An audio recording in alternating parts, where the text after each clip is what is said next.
Assalamualaikum warahmatullahi wabarakatuh. Waalaikumsalam warahmatullahi.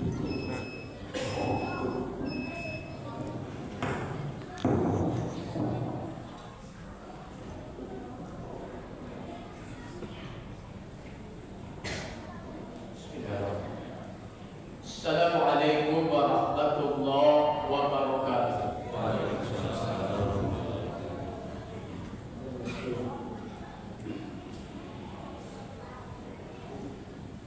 Allahu Akbar.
Alhamdulillahi Rabbil Alamin Alladzi anzala sakinata fi qulubil mu'minin liyazdadu imanan ma'a imanihim. Asyhadu an la ilaha illallah wahdahu la syarika lah wa asyhadu anna Muhammadan abduhu wa rasuluhu la nabiyya ba'dah. Allahumma shalli ala Muhammad wa ala alihi wa sahbihi ajma'in. Amma ba'du fa ya ibadallah ittaqullaha haqqa tuqatih wa la tamutunna illa wa antum muslimun. Qala Allah ta'ala fil Qur'anil Karim, na'udzu billahi minasy syaithanir rajim. Bismillahirrahmanirrahim. Wa ma min dabbatin fil ardi illa 'alallahi rizquha wa ya'lamu mustaqarraha wa mustawda'aha kullun fi kitabin mubin. Shadaqallahul azim. Kaum muslimin jamaah salat Jumat rahimakumullah, mari pertama-tama kembali kita bersyukur kepada Allah Subhanahu wa taala atas limpahan rahmat dan karunia-Nya kepada kita. Kemudian selawat dan salam kepada Nabi Muhammad sallallahu alaihi wasallam. Allahumma shalli ala Muhammad wa ala ali Muhammad. Kaum muslimin jamaah salat Jumat rahimahullah, pada kesempatan khutbah kali ini kita ambil landasan pembicaraan kita firman Allah dalam surat Hud ayat ke-6. Kata Allah, wa ma min dabbatin fil ardi illa 'alallahi rizquha. Tiada satu pun makhluk yang bergerak di muka bumi melainkan telah dijamin rizkinya oleh Allah Subhanahu wa taala. Wa ya'lamu mustaqarraha wa mustawda'aha. Allah lebih mengetahui keberadaan makhluk yang akan diberi rezeki, dan Allah lebih mengetahui di mana tempat penyimpanan rezeki itu berada. Kullu fi kitabin mubin. Semua itu telah ada ketentuannya di dalam kitab Lauhul Mahfuz. Kaum muslimin jamaah salat Jumat rahimahullah, mengenai persoalan mencari rezeki, ada beberapa kecemasan yang disampaikan oleh Rasul kepada kita dalam sebuah hadis riwayat Ahmad. Apa kata Rasul berpesan kepada kita? Kata Rasul, ayyuhan nas, innakum la yamutu hatta yastakmila rizquha. Wahai manusia, kalian tidak akan mati sebelum disempurnakan oleh Allah rezeki untuk kalian. Selagi masih ada rezeki kita di dunia ini, walaupun hanya sesuap atau sebutir nasi pun, kita belum mati. Kalau sudah disempurnakan rezeki kita oleh Allah, baru kita mati. Maka kata Rasul berpesan kepada kita, fala tastabti'u 'ala rizqa. Maka bersabarlah kalian dalam menanti rezeki yang diturunkan oleh Allah. Atau jangan sampai kalian merasa rezeki kalian dijauhkan atau merasa rezeki kalian tersendat. Kaum muslimin jamaah salat Jumat rahimahullah, maka ada sebuah penyakit yang mengerogoti manusia yang disebut dengan istiqtoh. Apa itu istiqtoh?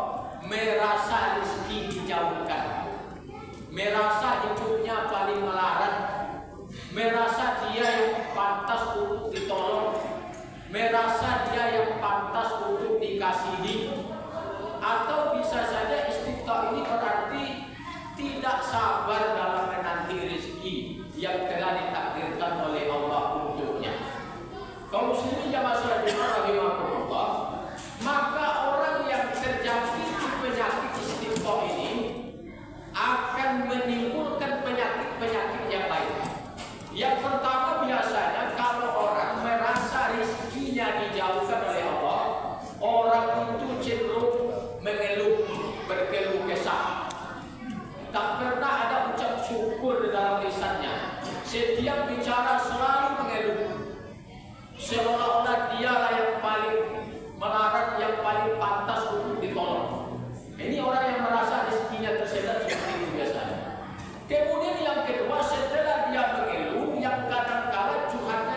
manusia, bukan kepada Allah. Padahal sesungguhnya Allah yang memberi rezeki, tapi dia curhatnya ke manusia, selalu mengeluh tiap pagi dan petang tentang rezekinya. Kemudian yang kedua, biasanya orang ini cenderung kikir, pelit, suka gratis, suka dikasihi, suka tangan di bawah. Kenapa demikian? Karena menurut dia yang pantas untuk ditolong. Dialah hidupnya yang paling melarat, sehingga dia pantas untuk ditolong. Dan kalau ada biasanya pembagian dan segala macam, dia yang lebih duluan karena dia merasa dia yang pantas untuk ditolong.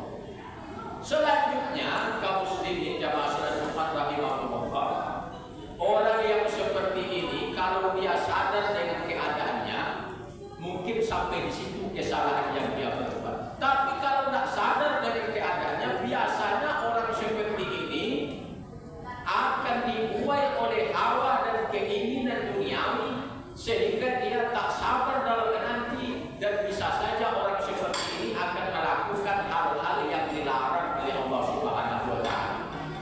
Dia lihat, dia perhatikan kawan sesama besar dengan dia sudah punya rumah. Dia lihat kawan sesama besar dengan dia sudah punya mobil, sudah punya segalanya, sementara dia belum. Maka kadang-kadang karena ingin hidupnya setara dengan kawan-kawan sama besarnya, dia rela melakukan hal-hal yang di luar ketentuan. Mungkin dia ringan-ringannya, mungkin dia dulu meminjam, meminjam di luar batas kewajaran supaya bisa hidupnya setara dengan yang lain. Maka dalam Islam tidak ada larangan untuk meminjam, meminjam, sewa, menyewa, upah boleh. Tetapi meminjam kalau untuk gaya hidup, meminjam kalau untuk kesenangan, itu tak ada batasnya. Makanya Rasul berdoa supaya terbebas dari hutang, karena hutang itu tidak ada yang membahagiakan, tapi justru hutang itu akan menelakkan dan bisa saja akan menghancurkan hidup kita. Apalagi berhutang di luar batas kewajaran karena ingin hidup sebanding dengan yang lain dari segi harta benda dunia. Kalau orang sadar, wajar saja kawan saya lebih memiliki segalanya, kan gajinya besar dari saya, kan pengeluarannya lebih sedikit dari saya. Kalau orang sadar berarti dia sadar. Tapi kalau tidak, dia akan terobsesi ingin cepat sukses seperti orang, sehingga rela melakukan hal di luar batas kewajaran. Setelah dia meminjam, dia bisa saja terjebak kepada bisnis-bisnis yang mendatangkan kehancuran. Dia bisa saja terjebak narkoba, judi online, dan segala macam, supaya usaha sedikit hasilnya banyak, supaya dia bisa memiliki harta benda sebagaimana apa yang dimiliki orang lain. Itu menurut pikiran kaum muslimin jamaah salat Jumat rahimahumullah. Makanya oleh sebab itu kita diminta oleh Rasul supaya kita bersabar dalam menunggu rezeki yang didatangkan oleh Allah kepada kita. Lalu kemudian Rasul juga berpesan dalam sebuah hadis yang lain, kata Rasul, ya ayuhan nas innal ghina laysa an kasratil aradi. Wahai manusia, sesungguhnya orang yang kaya itu bukanlah kaya dengan harta benda, walakinnal ghina nafsi. Akan tetapi orang yang kaya, sebenarnya kaya itu adalah kaya jiwa. Nah, apa bedanya kaya harta dengan kaya jiwa? Kalau orang kaya harta tapi miskin jiwa, orang ini pelit. Dia sudah banyak tapi merasa kurang, rakus, tamak, tak pernah puas karena jiwanya itu yang miskin. Padahal dia kaya harta benda. Kalau ada masalah bantuan dia harus dapat, padahal dia sudah harus memberi seharusnya. Tapi memang dasar jiwanya yang miskin, sehingga dia tak mampu untuk berbagi dengan yang lain. Kemudian ada orang yang miskin harta benda tapi kaya jiwa. Ini bisa saja dia tidak banyak dari segi harta, tapi dia mampu melapangkan, dia mampu meringankan, dia mampu saling berbagi dengan yang lain sesuai dengan kemampuannya. Ini yang kita harapkan. Makanya kata Rasul, wa inna Allah azza wa jalla yu'ti 'abduhu ma kutiba lahu minar rizqi. Sesungguhnya Allah akan memberikan rezeki kepada hambanya sesuai dengan apa yang telah ditetapkannya.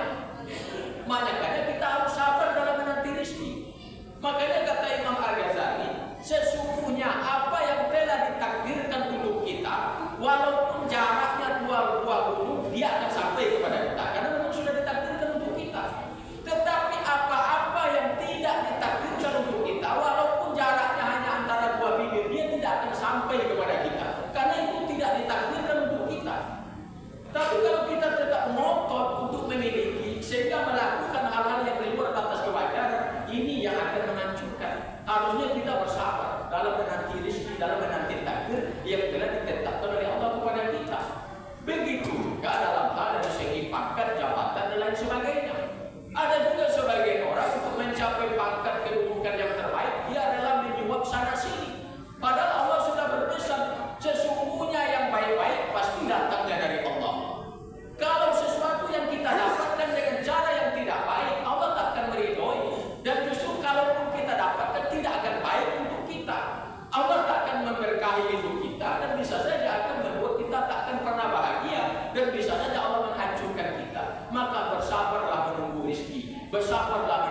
tenang, karena tak sabar dalam menanti apa yang telah kita.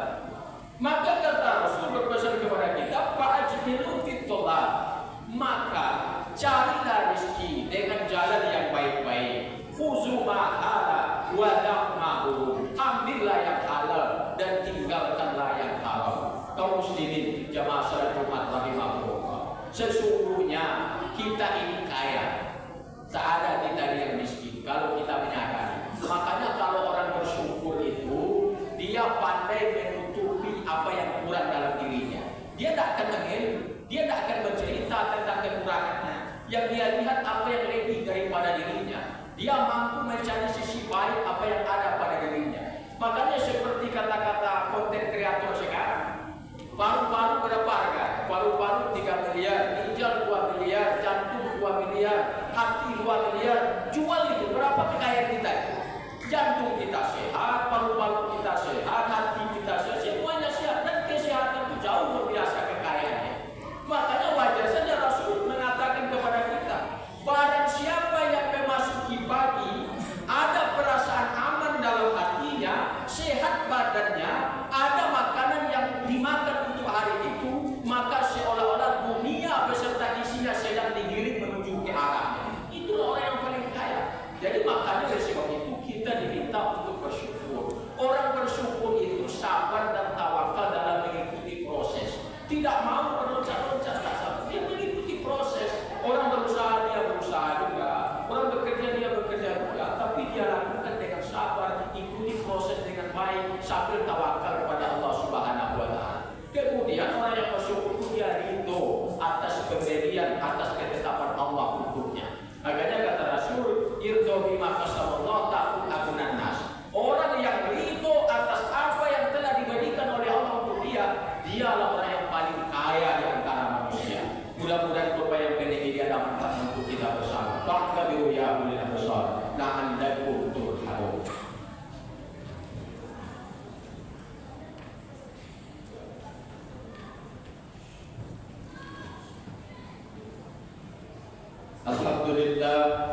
Alhamdulillahi rabbil alamin, allazi anzala al-Qur'an hudan lin-nasi wa bayyinatin minal huda wal furqan. Asyhadu an la ilaha illallah wahdahu la syarika lah, wa asyhadu anna Muhammadan abduhu wa rasuluhu la nabiyya ba'da. Allahumma shalli ala Muhammad wa ala alihi wa sahbihi ajma'in. Amma ba'du fa ya ibadallah, ittaqullaha haqqa tuqatih wa la tamutunna illa wa antum muslimun. Innallaha wal malaikatahu yusalluna 'alan nabi. Ya ayyuhallazina amanu sallu 'alaihi wa sallimu taslima. Allahumma shalli 'ala Muhammad wa 'ala ali Muhammad kama shallaita 'ala Ibrahim wa 'ala ali Ibrahim, wa barik 'ala Muhammad wa 'ala ali Muhammad kama barakta 'ala Ibrahim wa 'ala ali Ibrahim fil 'alamina innaka Hamidum Majid. Allahumma ighfir lil mu'minina wal mu'minat wal muslimina wal muslimat al ahya'i minhum wal amwat wa tabi' bainana wa bainahum bil warham wa anta khairur rahimin. La haula wa la quwwata illa billahil aliyyil azim. Rabbana zalamna anfusana wa in lam taghfir lana wa tarhamna lanakunanna minal khasirin. Rabbana atina fid dunya hasanah wa fil akhirati hasanah wa qina azabannar. Walhamdulillahi rabbil alamin. Ibadallah, innallaha ya'muru bil adli wal ihsan wa ita'i dzil qurba wa yanha 'anil fahsya'i wal munkar wa la'allakum tadhakkarun. Insya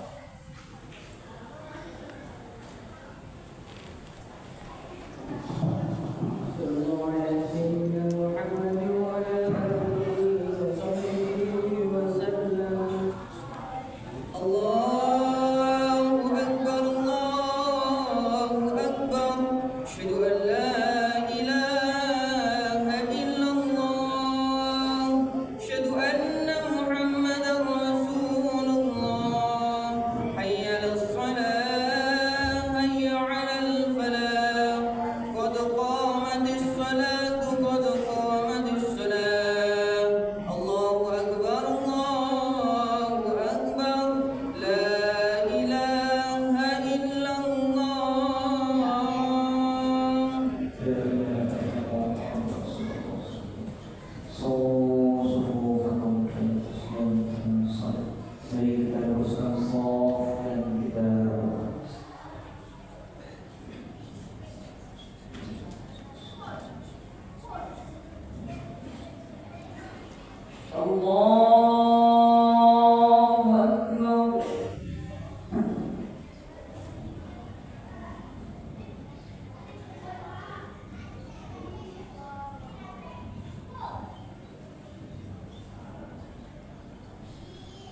Allah